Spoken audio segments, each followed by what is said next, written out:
Alright guys, we're live. Hosted with me tonight is the only Shaft. Are you there, Malcolm? Yes, sir. Yes, sir. Guys, thanks for tuning in. This is going to be the UASL Week 2, Day 2. That is the Union of America StarCraft League, a Latin American-based tournament that has gone hemisphere-wide. I won't say worldwide quite yet, even though we do have one or two European players floating around. Guys, it's epic. We've got some awesome contender division action going on for you. Sorry, I just dropped my cat on the floor. He's just laying there worrying me for a second. But we've got some awesome contender division action for you guys tonight. There's a team here that I have already casted. I've seen some of the awesomeness that they bring to the table. That is Team LP, Lethal Perfect. On the other side, we've got Team TE. That is Team Elite. Also, a really good team. From what I've heard, I've not seen too many of their players actually playing, but I'm excited to get this started. Josh, are we ready to hit start? We are ready, my man. Alright guys, it looks like we've got a Protoss versus Zerg coming up for game number 1 between these two teams. Are you guys ready? Because we sure as hell are. Starting the game. Yes, sir. And just, to let everyone know, this cast is brought to you by the Clanic Casting crew. Josh and me, both representatives of that organization. If you like this cast and want to see more, please check us out on YouTube as well as our Twitter. YouTube is Misused Shaft, and Twitter is the only Shaft. Just a little side story. YouTube, the reason for that name, not dirty or anything. Someone took Shaft and then someone took the only Shaft. So I'm like, guys, y'all misused my name. What's up? And yeah, that's how that name was born. Just throwing that out there because we're getting a lot of flack on Twitter about that. Just saying. Alright guys, we're kicking into it. And here we go. Indeed, man. Here on the bottom left-hand side of Neo Planet S, we have representing the Elite team, or Team Elite, it's Destiny. I don't think this is the same Destiny that, yells out obscenities and, kicks children. I don't think so. I'm just guessing, though. Anyways, here on the top right-hand side of that very same map, we have, playing for Lethal Perfect. He's that one thing you don't want to happen to your big toe. Pain. So, this is ZVP. We've got probably a little bit of downtime. Hard to say exactly how much downtime that's going to be. But we can get a couple of ideas.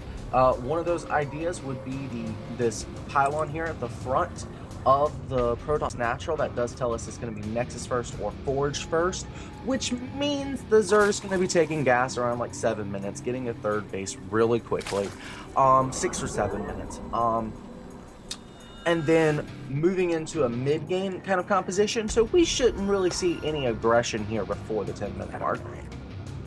Yeah, and I like how he's being kind of aggressive with his probe, just openly showing it to the Zerg opponent. It allows him to not only make Mr. Payne here but feel a little bit threatened, but also has to force out a pull first as a reaction, because without this pull first we can see a pylon block, and that is so nasty as a Zerg player. If you want to get that fast expansion down and it gets absolutely denied by just a $100 mineral pylon, you feel ages behind. It really does set you so far behind, and a common response you see from Zerg players nowadays is to actually throw down an evolution chamber at your opponent's base, maybe even keep it as a proxy hatchery so you can keep the creep spread. But the big fear on this map is this mineral line. If you just take and zoom in on this mineral line real quick, you'll see that there's some nice little choke points that the Protoss can use to block off with pylons and cannons, where Zerg surface area just is not enough. So that's another reason on this map to go for that pull first build. I really like pull first. I don't see that much of a difference between pull first and hatch first. Here's my logic behind that. A Zerg cycle is every 40 seconds. That's an inject cycle. If you go hatch first, you have 3 natural larvae plus 3 natural larvae, 6 natural larvae. If you get a queen, you have 3 natural larvae, or pull first, which means you get a queen earlier. you'll have 3 natural larvae plus 4 off an inject. So actually, you're getting a little bit more production, a little more bang for your buck. But with that said, there's a time in the game where you'll get a surge of units off that hatch first. I feel like it's a more aggressive play in a lot of different ways. But I really like what Payne has decided to do here. It's a very Stefano-esque move. Instead of, putting too much emphasis on this hatchery, who cares? Let's just sneak another drone down here to my third, which has now become my natural. Now, this is going to set his timings off a little bit, maybe interrupt his creep spread just slightly. He'll get some units for defensive purposes maybe a little bit earlier, but all in all, this is just standard, normal ZVP. Alright, we've got Destiny now following up here with the double gas, so he's looking to do something a little bit tricky, especially probably around, I'd say, 10-minute mark. When you get the double gas this early, you want to be focusing on things like upgrades, you have the potential to go to Stargate play. We see Cybernetics Core has just dropped, so I'd like to see the follow-up after that. This actually seems like a fairly standard gas timing to me. I thought you were talking about Blue's gas, but yeah, normally speaking, you're waiting for the third gas, aren't you? If natural gas goes down before 6 minutes, we could probably see a more heavier, aggressive build like a Zealot Sentry Immortal all in. The 2 gases in the main have the tendency to sometimes lead Stargate play and then follow up with gateways. I want to really see what Destiny decides to do here. With Overlord's in a very nice position, he can count how many gases are going down to the natural and what time, so Payne's going to have a good read on this regardless. Indeed, man. But thanks for dropping the knowledge bomb there. Learning something new every day. I do my best. What else has changed dramatically since Wings of Liberty, but some things still remain the same. Indeed. Well, I do want to point out Payne going ahead taking that 2 gas around 6:35. I like how he didn't quite get it at 6:30. But he did get it, before 7 minutes. 7 minutes is where you see a lot of really passive Zerg to go ahead and grab 3 gas. Instead, he's only going for 2 gas, getting it a little bit later. I will go ahead and say, though, he's a little bit behind on his drone count. He should have hit 44 at 5:50. So he's about a minute and a half. That's about how long just having to build his third as his natural actually set him behind. So we can get a measurement of just how far, the Protoss, just by laying that one pylon down, like you said, hugely devastating. Here comes the Stargate follow-up from this Destiny. So this Overlord will confirm there will be gas guys as a natural pretty soon if Payne decides to move it around a little bit. With some nice creep spread going, it's going to be a good focus as map vision for the Zerg player is really good right now, but with the aid of creep and the ability to get some surrounds and maybe even deal with like 2 base light aggression off maybe like 4 to 5 gates, this kind of creep spread's going to help him out the most. The Roach Warren's finishing up. There's no sign of a lair just yet, but we do have a 3rd gas going down here for the natural, so Payne's looking for more of a mid-game transition rather than to just play super aggressive. Now, the Overlord does die, but how much did it reveal? It did reveal it as the guys is at the natural. Fantastic work here for Payne. And his reaction is what? He's getting the double evolution chamber, he's going out for his lair tech. And what is this? Is there a fleet beacon coming out of here from Destiny and 3 gateways? Check this out. I want to talk about this. He has hallucinated a Phoenix. He is trying to trick. This is like double psychology right here. He knows he's going Stargate. He's actually going to Stargate, which is a huge investment. But he hallucinates a Phoenix because he wants scouting information. Now, if his opponent overreacts and makes a spore crawler, that could set him back. But of course he's not. He sees it's a hallucinated Phoenix. Well, he can't be going Stargate if he's doing hallucinated Phoenix, right? I like the meta games. I love it. I love it. Well, we do have that fleet beacon finishing now. There's a lot of gateways on the way, and there are 2 carriers on the way. Oh my God, Destiny is either like really genius or really stupid. We're about to find out which. Whitewire in disguise, as far as I can tell. Now, his mothership core is getting a little ambitious sitting out here in the middle of the map, with Hydralisks going to be a big contender at the moment. More of these air units have been revealed, especially with the carrier follow-up off of 2 base. I'm very interested to see what's going to happen with this. People are asking if you can move that Daco State logo because it's blocking what they want to see, the timer. Huh.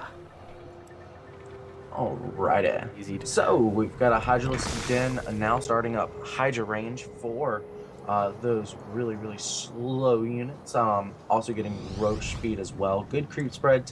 Looks like he was going to take a fourth. He canceled it because he was a pixel off, so he had to move that down. Lost 75 minerals for his trouble. But all in all, man, this Protoss is playing a really interesting game, and Blue has not caught on to that. He's making spine crawlers. If he knew his opponent was going for carriers, he would not be making spine crawler. Yeah, I just want to point that out. Probably see the Insta-Spire transition into just corrupt a Hydralisk. One thing to note though, carriers are such an investment that Destiny can't afford proper upgrades. His +1 armor has just started, so it was a hard rush through the Stargate tech, and it's not sustainable because you need 3 to 4 bases mining gas. Excuse me, for carriers.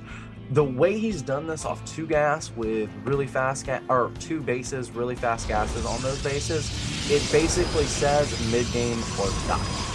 Yeah, if he does no damage with this push coming up, he will lose the game. He'll just be too far behind. His third will be so delayed because it's like already going through into the 13-minute mark. And if there's no damage done, Zerg's what? Easy 4 bases, probably even potentially going to take a 5th up here. Dude, beautiful stuff right here from our Blue Zerg.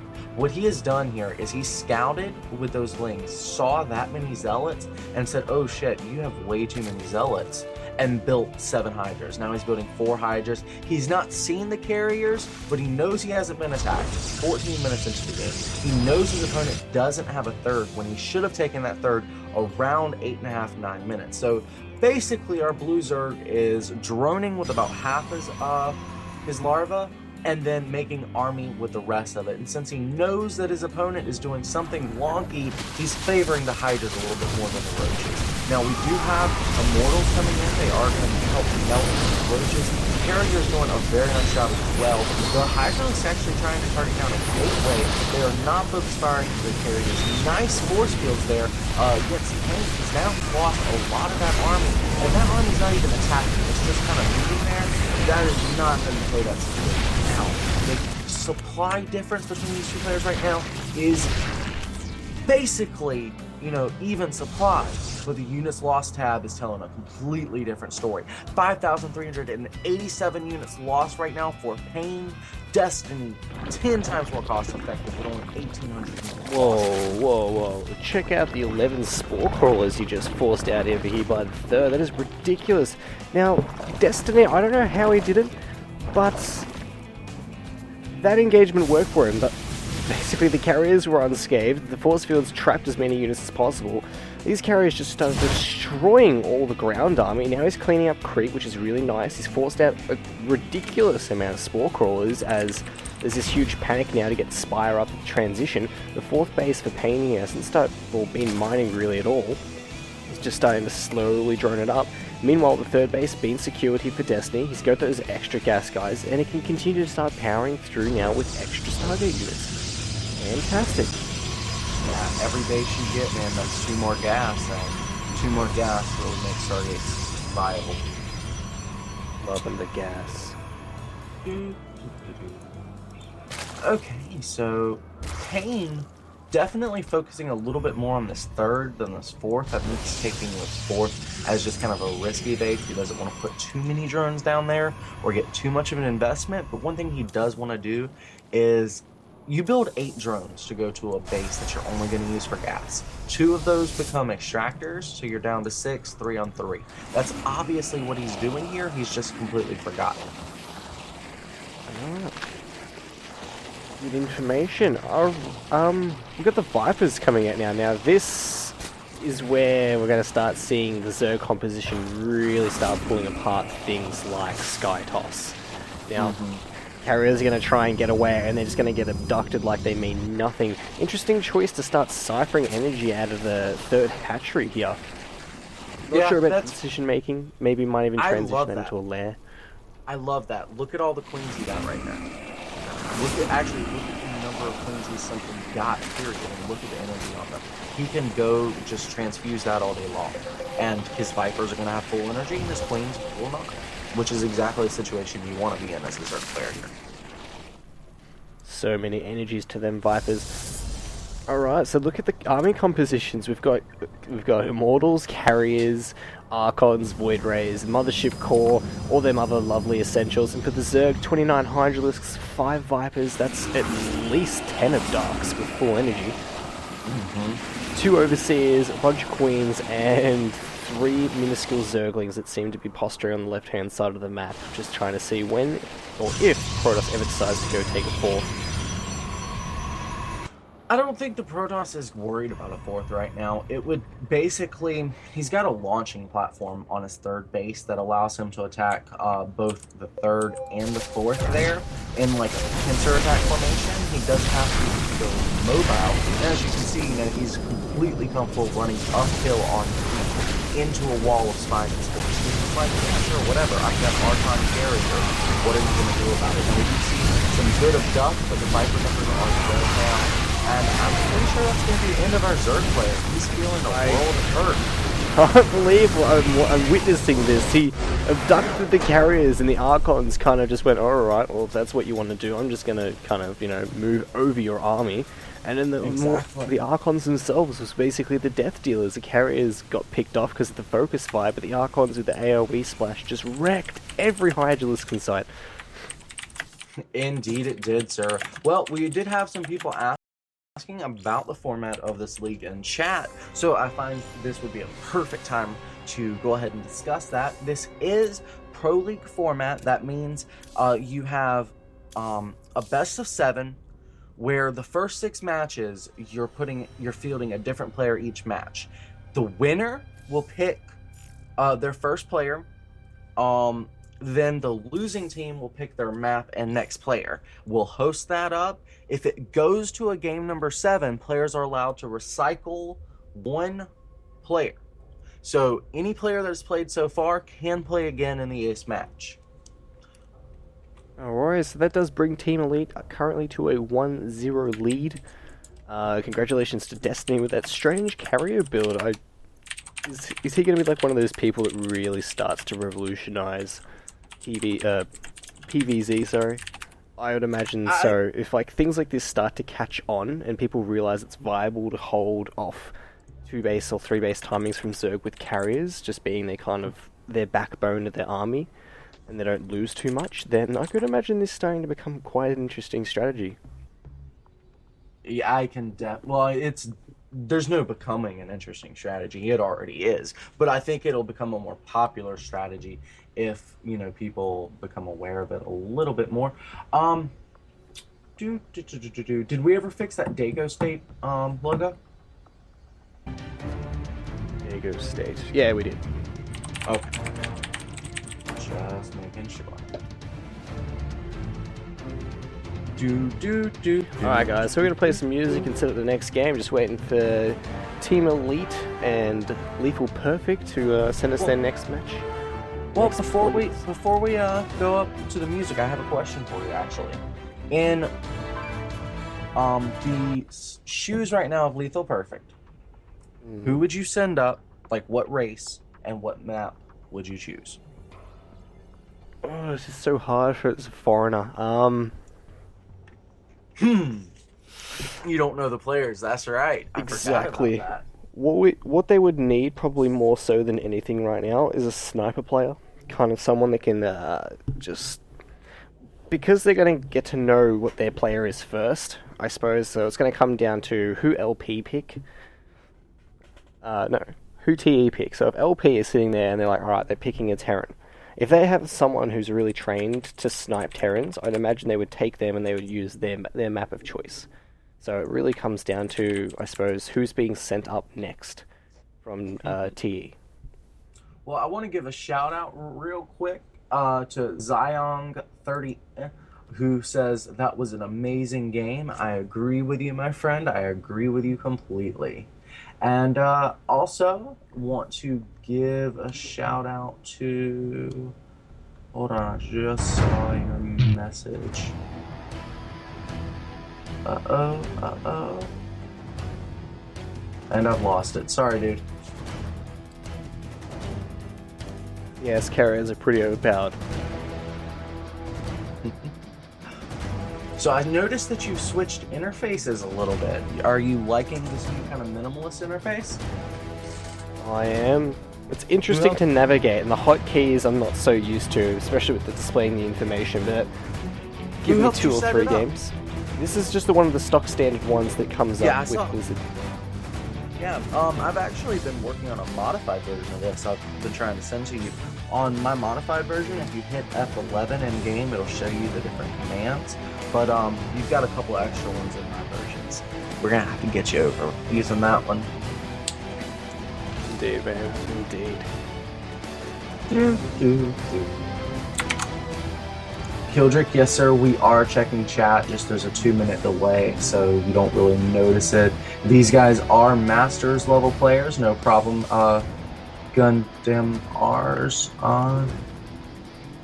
7 Sins taking advantage of, or taking claim to that build. Wondering who 7 Sins is, since he says he should change his name on Twitch. Interesting. I think it's White Run Disguise, man. Only special tactics can win with carriers. Special tactics. I used to have that on like MP3. I wonder where it got off to.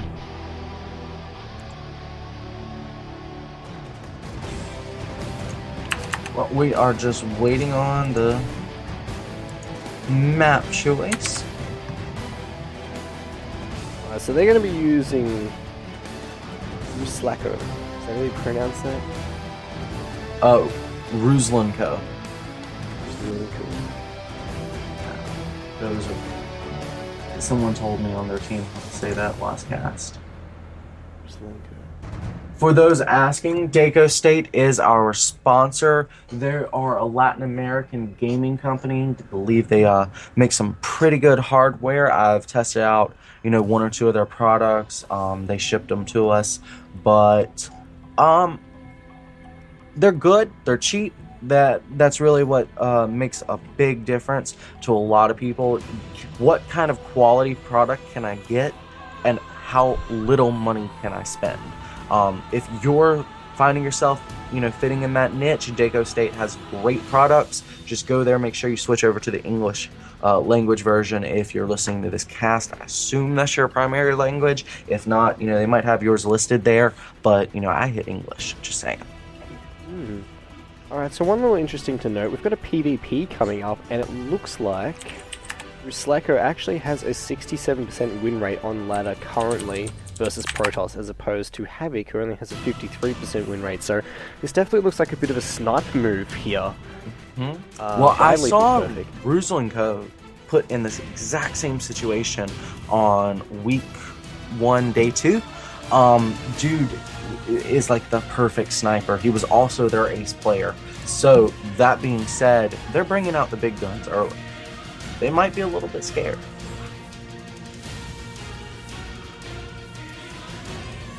Anyway, while we're getting this bets. Yes, sir.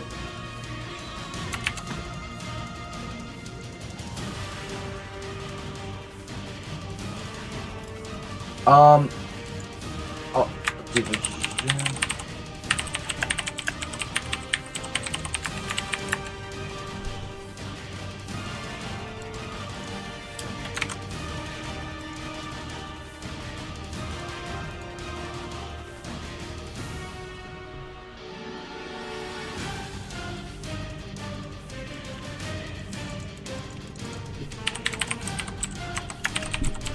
greetings from Australia.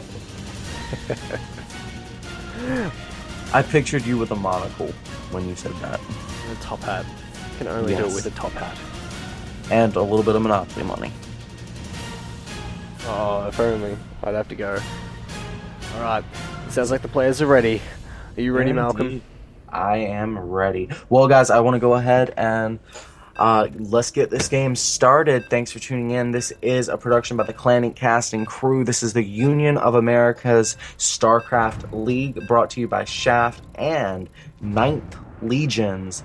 Of the Legion that is 9, run amok. Hope you're enjoying the cast. Please check us out on Twitter. I'm at The Only Shaft, and your Twitter is... Find me at IXL's Run Amok. Indeedy poo. Well, here we are on Newkirk Precinct. This is not Team Elite's map. This is Tournament Edition. Here on the bottom left-hand side of that map, we have, playing for Team Elite, it's our ready Protoss opponent, Havoc. And here on the bottom right-hand side, we have, playing for Lethal Perfect, it's going to be Ruslan Co. playing the pretty blue Protoss. Ruslan Co. Man, you guys in the North American scene with like these leagues have some of the strangest names for an Australian to come in and go, what? I'm pretty sure Ruslan Co. is Russian. Oh man, that's So even you should worse. be. That's a lot closer to you than it is to me. That's all I'm gonna say about that. Well, the geography maybe, but in terms of servers and where they connect to, we don't get Russians connecting to Southeast Asia. And I I've see. rarely seen in a Russian on the Korean server. Like, there might be. Maybe they're like some of the only ones with like half English length of names, but everything else, it's just barcode. And I see. you generally just see a lot of Asian language rather than anything else. And you're like, hi, GLHF, and they just question mark you and then say GG, and then you usually just lose. So That's what you get for playing on Korea. best server, man. If you want to practice, you want to get better, unless you're like top end masters on North America, I would definitely say go practice on Korea. Alright, so we've got 9 pylon scouts coming out for both players. Optionally, we do see for Ruslenko, his probe went more north than his opponent Havoc's, and I think this was because he was checking for proxies. That had to be the only conclusion, just looking at the scout path for the blue Protoss, as opposed to Havoc, who just seems to be just diving on in there. He doesn't care. He's like, well, if you proxy me, that's very unfortunate, but I don't think you will, so I'm just going to go straight for your base, confirm the double gas follow-up here from the blue Protoss, and likewise, we're getting double gas of my own, so both players are going to be probably playing pretty aggressively with their tech. Indeed. I'm actually interested to see Ruslenko has shown a lot of aggression in this matchup, but he's getting a slightly later gas, but he's mining from all 3 gases. Whereas he's got 3 workers on both gases. His opponent doing the 2 gas trick. So his opponent's going for something a little more mineral based. He may even try to expand, get the Nexus up and then put the 3rd in each of those gases. Where Ruslenko is just sticking to his good old aggression. That much gas that early, he's got to be up to something. Must definitely be a style in PvP he favours a lot. And what is this? We got the Stargate coming out now with only still 4 on gas. Very interesting decision here is he's not going to be able to afford both Stalkers, a Mothership Core, and start getting Phoenix or anything off these 4 gas, unless I'm completely wrong, but it sounds a little bit more gas-centric than Havoc's giving it credit for. Now, his Stalkers are out there patrolling, he's trying to get some scouting information. Ruslenko is on the other side of the map, kind of doing the same, but more still checking for those proxies, as a proxy robo in this kind of matchup could be quite deadly with a 3-gate follow-up. Mm-hmm. And that Stargate is actually really interesting because both of these players have got a Stargate. However, the Phoenix coming out for Havoc is going to be slightly earlier. However, Ruslenko went for a 2nd gateway. He's also, Ruslenko's got more gas income overall from what he mined, while his opponent was not actually mining at all. However, he got his gases later. So if you actually check the remaining gas count, they're almost exactly even. This is like neck for neck, the tightest game you could possibly imagine. We've even got a 2nd gateway about halfway done now for Havoc,